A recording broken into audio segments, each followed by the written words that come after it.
Hey everybody, it's Morgan on my channel, Life Literacy Right. So I thought this would be an interesting opportunity. I'm going to show you guys what I have in my hands. Try and hide my address on here. So this is a letter. I started to open it and then I thought I would wait and maybe open it with you guys. So my principal at my school, I teach middle school, 8th grade language arts, and last year in 2019, right? In December 2019, well, actually, when the year had just turned to 2020 in January, she had us write a letter to ourselves that we would open the following year in January. And if we left the school, she said she'd mail it.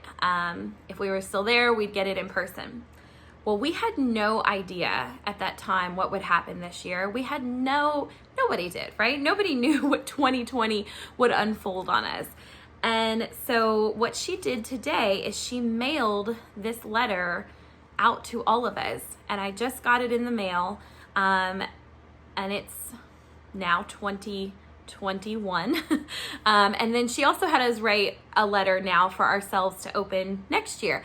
And it's kind of a neat idea, right? There's guiding questions in it, like it's the idea of looking in hindsight and looking in foresight of what do you hope the new year will bring and what kind of things would you look at the old year and what would you change. So I'm literally opening this right now. I just got it in the mail. I have not looked at this in a year.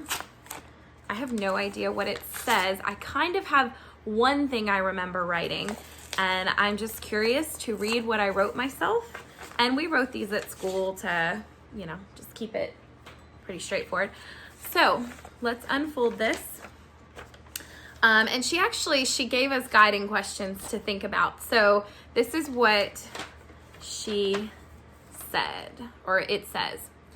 Dear Morgan, my best memory of 2019 is, oh wow.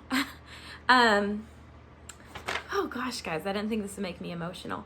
I said bringing baby Eden home. So my baby was born in January of 2019. I can't believe it's been, she's about to turn 2 in the coming days here. So that was my best memory. So if you want to do this activity for yourself, I'm just going to read these questions. My most difficult, I said, was losing Mammy the day after she was born.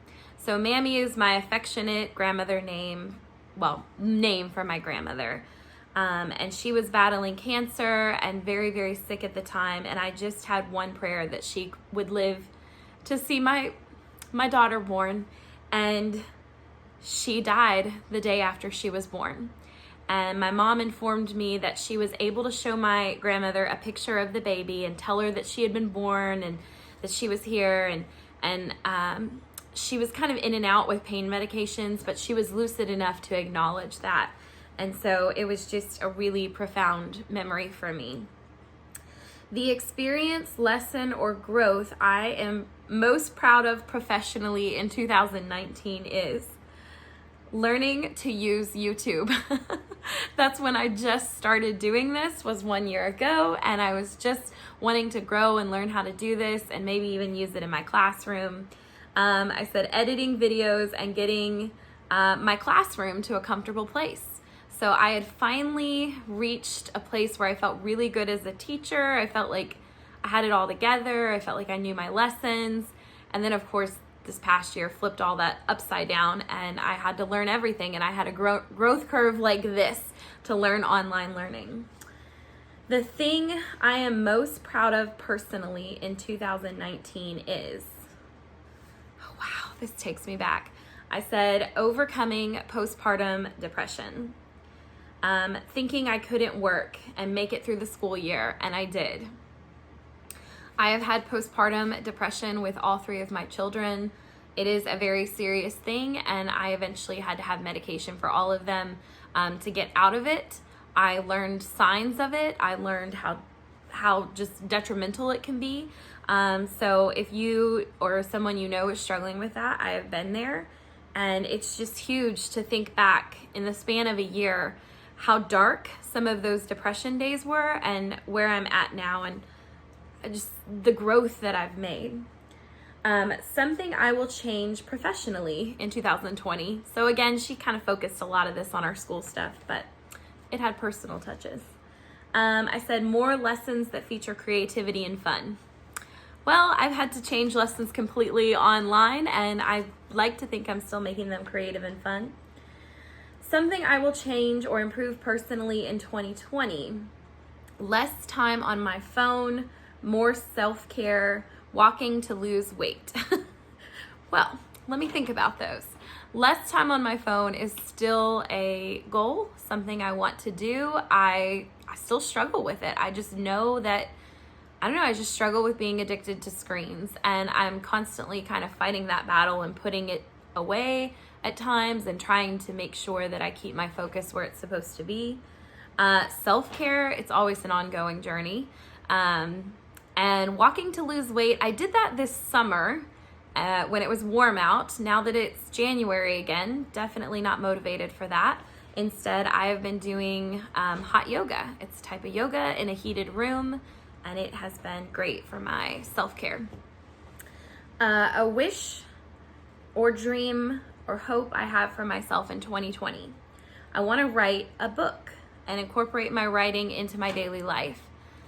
That one's interesting. I had started writing down stories from my life, writing down a lot of things, and I never really got to kind of finish that. I have all of that. Instead, I kind of directed my energies elsewhere and coping with everything. And that's the thing. We always think if I just had more time at home, or if I just had this or that, I could do it. Well, I had a lot of time at home this year. A lot more than I wanted. And it doesn't mean I sat down and wrote my book. But kids also make that very difficult, because even though you're at home, I wasn't always alone, right? And it was, again, excuses. But I think what I'm realizing by this letter is that if I want to make something like that happen, first of all, I have to recognize it's the right season to do it. Second of all, I'm gonna have to like schedule it, make it a habit.